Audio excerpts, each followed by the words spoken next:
So yes, so I will talk about the earliest deadline first in sync trees, and just one slide to motivate this is that there have been many studies about the earliest deadline first in single server, especially in network calculus.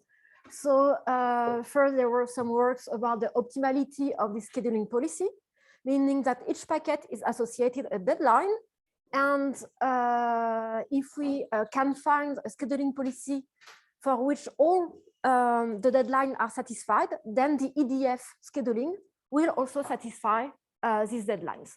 And there have been analysis in network calculus for the single server case with the work of Jörg and his colleagues about the delta scheduler, and also some simplified analysis with the max plus service curve. But for, like, when we go to the network case, there is not so many studies in particular in network calculus. So there might be first a design problem, like how can we fix the deadline at each server or at arrival of each packet? And are there some optimality results that still hold in networks? And then how to compute performance bounds to check if the deadline can be satisfied. So in this talk, I will talk about deadlines that are fixed at the arrival of a packet, and deal with the sync tree because we know that the policy is still optimal, and present some methods to compute the performance bounds. So I will not talk about the non-preemption and packetization issues. I leave this for future work. And so I will first do some presentation of the EDF service policies, then present two types of analysis, and then compare them. So first, the earliest deadline first. So in one server, so each packet is associated a deadline, so which is written in, okay, yes, that's working, in the packet size here. And so at each time slot, we will serve one packet, and we choose the one with the smallest deadline. So this gives this departure process on the right. And we can show that this scheduling policy is optimal, and the proof is rather simple, because if you take another scheduling that satisfies all the deadlines, so the one that is written on the right, then you choose any two packets that are not served in EDF policy relatively with each other. So, for example, the one with deadline 5 and 2, and then you swap them. When you swap them, so the one with deadline 2 will be served before, so the deadlines are still satisfied. And then you do this for all pairs of packets that do not satisfy relatively this EDF scheduling, and you obtain the EDF scheduling, and they obeys the respect all the deadlines. Okay. So now we want to focus on sync trees. So here we assume that at each arrival, each packet has a given deadline, and this deadline will remain the same at each step in the network. And there is a work by Yu Xuan and his colleagues that show that the EDF policy remains optimal in this type of networks. So sync tree is where we have a tree topologies, and all flows terminate at the at the root of the network. And the proof is similar to the previous case.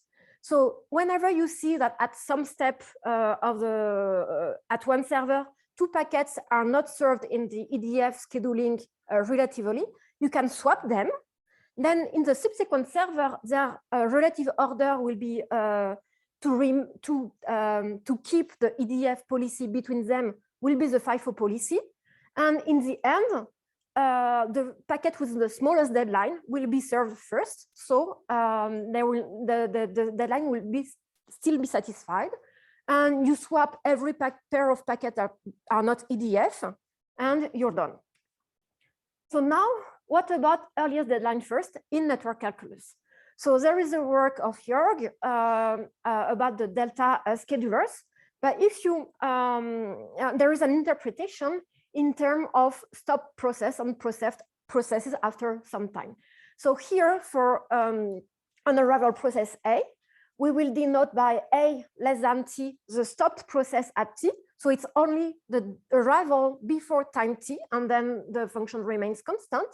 And then the process after T, then it's all the arrival after time T. Then A is A less than T plus A larger than T.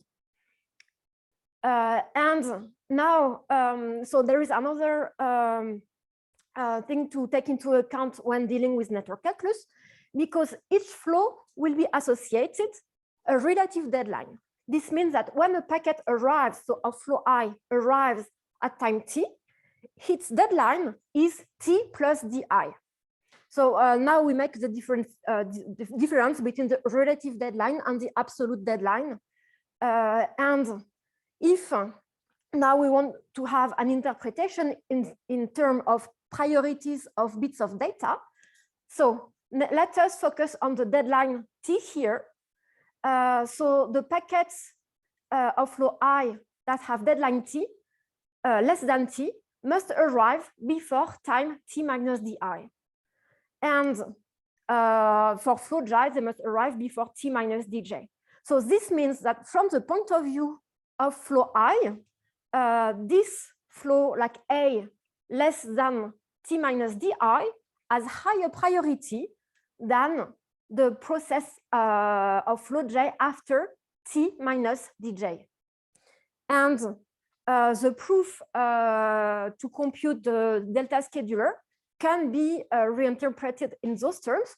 And we have this theorem, so I will not comment this a lot, but it's similar to the FIFO case. Like you have a parameter theta and some expression that take into account beta, so a strict service curve for the service and the cross traffic. And the only difference with the FIFO scheduling is this delta ij that represents the difference of the deadlines between flow I and flow J. So it is quite similar to FIFO, but I didn't see any explicit computation. For example, if you in one server you want to compute the value of theta, that will be the best to take if you want to optimize the backlog bound or the delay bound. I tried to do the computation, it was very complex, so I stopped there. And then, so you might be able to program it, of course, and not do the explicit computation, but similar to the FIFO case, you need to optimize different values of theta, whether depending on the parameter you want to optimize. Okay, so now we want to go to the multi-server case.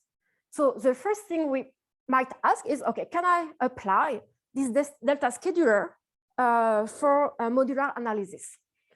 Because this is what we do usually in network calculus. But here there is a slight problem. Because if you just look at this simple example, so there are two flows. So the red one that crosses servers 1 and 2, and the blue one server 2 only.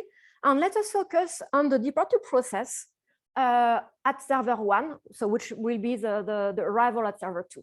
So here I have 3 packets that have deadline 5. So they arrive at the same time. At time 0, the relative deadline is 5, so also their absolute deadline. And then if we serve 1 packet per time unit, then you start to have some differences. Okay. Between the departure, like the relative and absolute deadline from the point of view of server 2, when you arrive at server 2. And so here the absolute deadline is still 5, of course, because we don't change them, but the relative deadline is 5, 4, and 3. So we cannot really apply the delta scheduler because we don't have a fixed deadline for all bits of data. Just a quick question to make sure I understand well. The deadline is put in a packet when it joins the first node? Yes, yes. Okay. So we assume this because this is how the optimality is proved for symmetries. And then we have to deal with like the uncertainty of the relative deadline for the delta schedulers.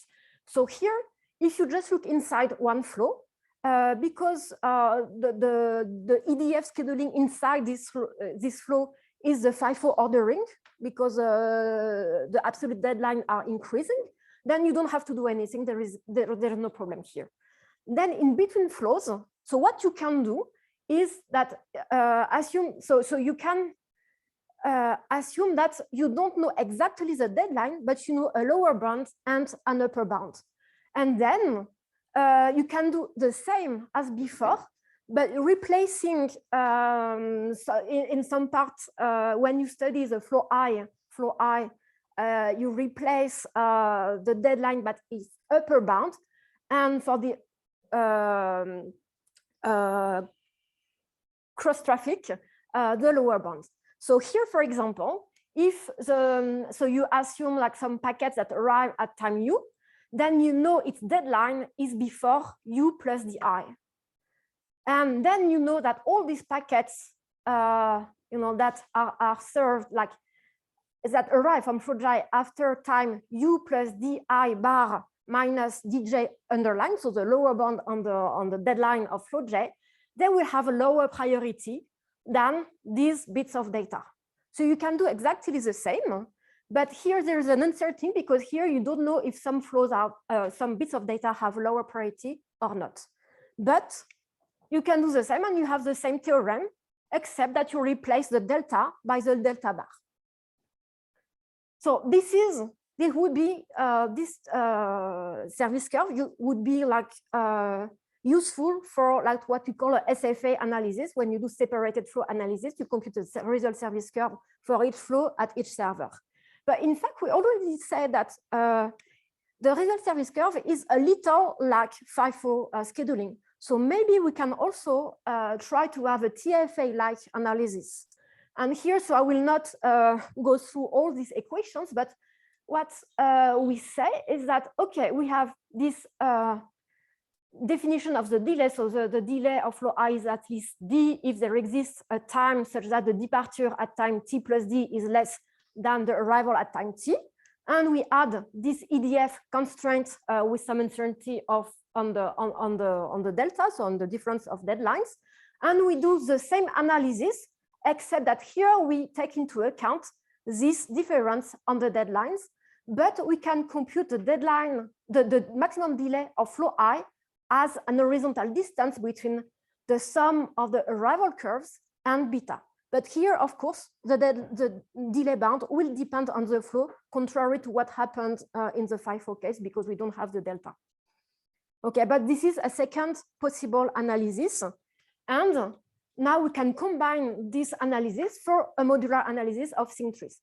So here, this is exactly as what we could do in a feed-forward network.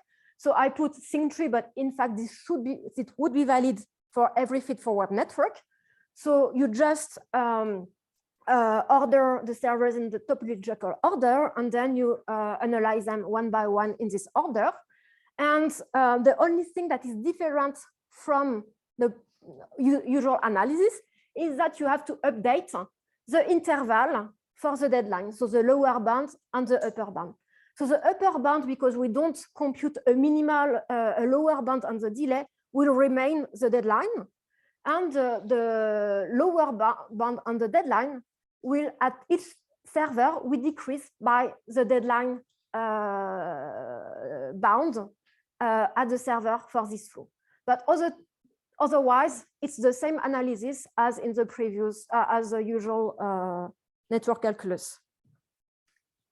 Okay, so, but as the network becomes large, you at each time you increase the interval, the tolerance interval of the deadline. So in fact, this might become very pessimistic, and we might ask if there is another way of computing deadlines, delay bounds in network calculus. And of course, I will present you something about linear programming. So I will just present it to you on the single server and then state for the general theorem. So here we just deal with the first setting. So when we know the deadline for each flow, and for the single server, this can be also give some alternative for the computing the delay or the backlog in a single server. So you fix the departure date of a bit of interest and have u as its arrival date. And then, so this, in fact, this linear program is just a modification of the proof of the delta scheduler, because you will define U hat, that is the start of the backlogged period of the bits of data that have higher priority than the bit of interest. And D smaller than T is a departure process of A smaller than T. So it's not the stop process at T, but the departure process corresponding to the A. And you can divide the set of flows in two parts. Either there are some bits of higher priority than the bit of interest that arrive after time U hat, and then you have to take them into account with the constraints, the arrival constraint with arrival curve alpha j. Or, in fact, there is no bit of data with higher priority than the bit of interest that arrived after U hat, and then you don't take into account the arrivals to this server. And then you can also write these equations, and the sum here of the cross traffic only takes into account the flows of the first class, so the one that interact with the bits of interest. Okay. And when you have done this, you can translate everything into a linear program. So you want to maximize the delay, so T minus UI, that is the arrival date of the bits of interest. And so here you have the service constraint. Here the EDF constraint, so UJ is the arrival of the last bit of interest with higher priority than the arrival of the bit of flow J that has higher priority than the bit of interest. And here you have the arrival constraints that are valid only for the set I. So of course, what you want to say is that we need to decide what is this set I, because I didn't say how to compute it. So what we can do is introduce a Boolean variable that will be able to decide whether we have to take it into account or not. And then we obtain this mixed integer linear programming. So here, so in the simple server case, in fact, so you have the number of binary variables is the same as the number of flows, but in fact, you know that this binary variable will be increasing with the deadline. So in fact, the problem is not exponential, but polynomial.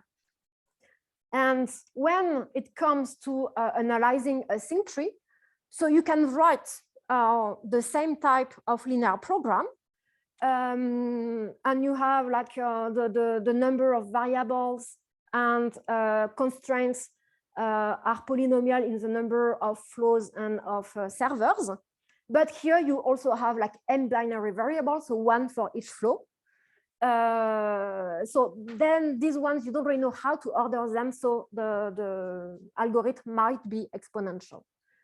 But this way you can show that you can compute the worst case delay bound for one flow, and you can do this for each flow and then check the schedulability of the network.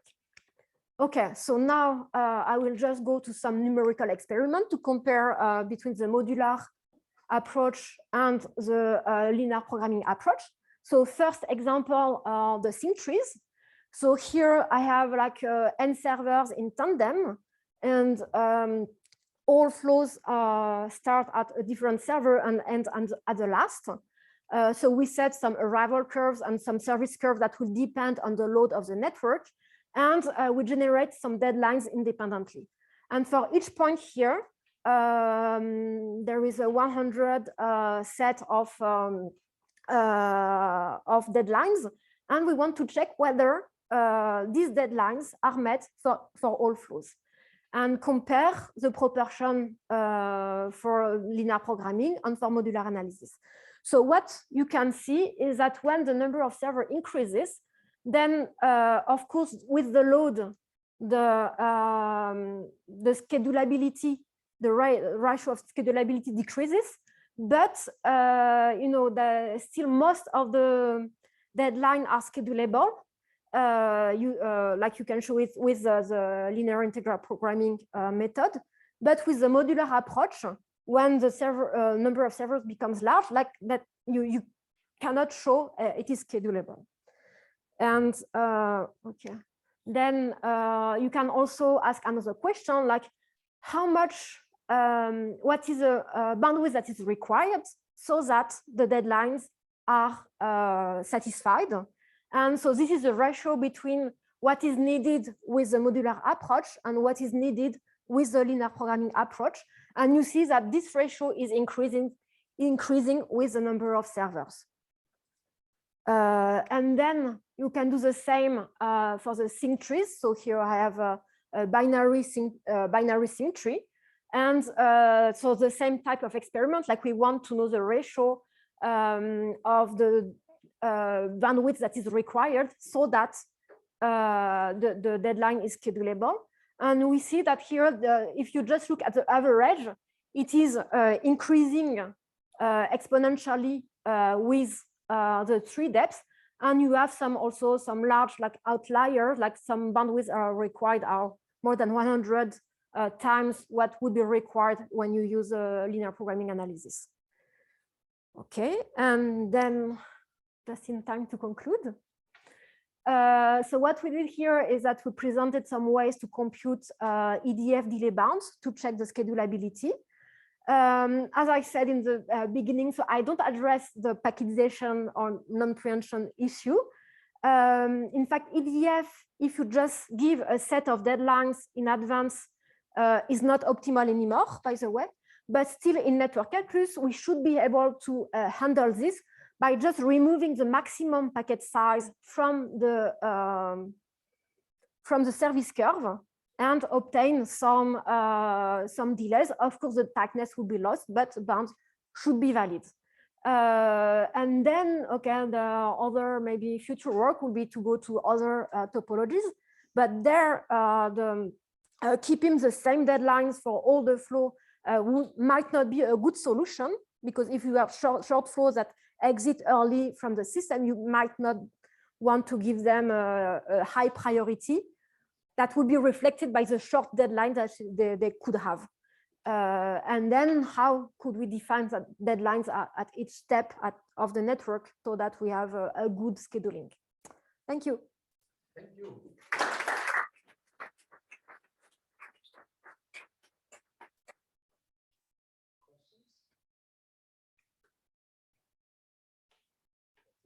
I have a question. So the delta service curve for EDF with the theta, this is necessary and sufficient for kind of meeting the kind of for schedulability. You can make a necessary and sufficient argument. When you take the delta out, then you're losing something. Do you have a handle of how much you lose there? I'm not sure to understand the question, so I'm like. Kind of oh, okay. You want the service curve there. You mean when I go to the stop me when I'm there? I think it was here. Yeah. Yeah. So no, here's already. Here is your theorem. In there. Yeah. And then you kind of simplify the service curve. I don't know. I try to do some computation, but by hand, yeah, it was not so easy. Okay. Okay. I mean, if you just implement this, maybe with a toolbox, it should be easy, you know, to find some optimal solution. But I wanted to have some analytical formulation that, as we have for FIFO, we know like if we have sigma rho and rate latency service curve, then we know what the value of theta to take into account. Here, I tried, and it seems a little complex. Yeah, for a single node, it's tied to the delay. For a multi-node network, it's not clear what it is. But you know, if you're taking it out, then yes, thank you. I mean, maybe we can take this also offline. Very interesting. Yes.